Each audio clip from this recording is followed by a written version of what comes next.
Di sini kami mendiskusikan materi mengenai komunikasi antar sel, di mana saya mengambil eh, topik mengenai pembelahan mitosis. Untuk mempermudah, di sini saya menggunakan bantuan ChatGPT untuk mencarikan referensi jurnal terpercaya mengenai pembelahan mitosis. ChatGPT merekomendasikan sebuah jurnal, dan dari jurnal tersebut saya minta permasalahan menariknya, dan ChatGPT pun merekomendasikan permasalahan di mana permasalahannya itu mitosis yang normalnya berlangsung singkat dan stabil, tapi jika waktunya terlalu lama, maka akan terjadi kesalahan pada spindle-nya. Akibatnya, anak sel tadi bisa mengalami ketidakstabilan genetik yang sering menjadi akar permasalahan berbagai penyakit, termasuk kanker. Berikut adalah judul jurnal yang saya pilih, yaitu Control of Cell Proliferation by Memories of Mitosis. Setelah saya cek di Simago, ternyata jurnal ini sudah terakreditasi Q2. Dan untuk mempermudah memahaminya, saya menggunakan bantuan Google Translate untuk menerjemahkan jurnal ini menjadi bahasa Indonesia. Ini adalah jurnal yang telah diterjemahkan.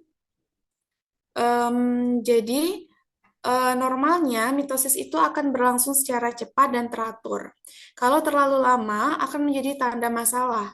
Sel berisiko salah membagi kromosom dan bisa memicu ketidakstabilan genetik yang berujung pada penyakit serius, contohnya adalah kanker. Lalu masalah utama yang diangkat pada jurnal ini adalah kesalahan saat pemisahan kromosom. Akibatnya bisa ganda, yaitu jumlah kromosom menjadi tidak sesuai dan struktur kromosom juga bisa berubah besar-besaran. Inilah salah satu langkah penting dalam terbentuknya kanker. Nah, tapi jurnal ini menawarkan sebuah solusi, yaitu untungnya sel punya sistem pengawas alami, sehingga saat mitosis terlalu lama, sel membentuk kompleks protein, di mana kompleks ini akan diwariskan ke sel anak sebagai alarm, sehingga sel anak bisa berhenti membelah kalau terdeteksi ada masalah. Lalu di sini juga dijelaskan bahwa cara eh, kerjanya itu seperti stopwatch. Semakin lama mitosis, semakin banyak kompleks yang terbentuk. Pada fase G1, kompleks ini membentuk P53 lebih stabil, lalu menyalakan gen P21 yang bisa memberi sinyal stop, sehingga sel yang bermasalah tidak akan melanjutkan pembelahannya.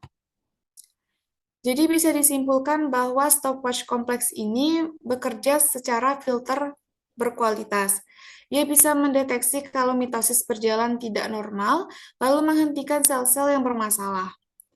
Namun sayangnya pada banyak kasus kanker, mekanisme ini tidak aktif, sehingga sel abnormal bisa lolos dan berkembang biak.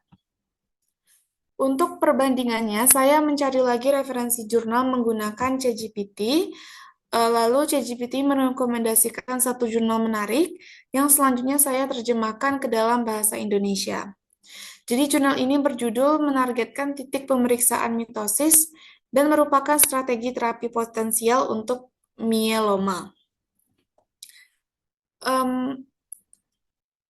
Jurnal ini menjelaskan bahwa selain alarm alami sel tadi, ada obat yang bernama OSU13 yang dapat menghambat protein kinase, di mana protein kinase ini dapat menjadi sensor penting saat mitosis. Kalau misalnya terhambat, sel kanker kehilangan pengawasannya dan dipaksa untuk mati.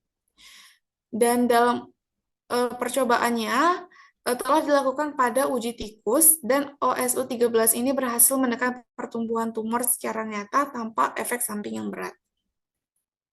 Sehingga untuk perbandingannya, permasalahan pada jurnal pertama tadi yaitu tentang stopwatch kompleks yang alami dari dalam sel, dan OSU13 ini yang merupakan terapi dari luar yang menghambat protein kinase, dan kedua-duanya ini sama-sama bertujuan untuk menghentikan sel rusak agar tidak berkembang jadi kanker.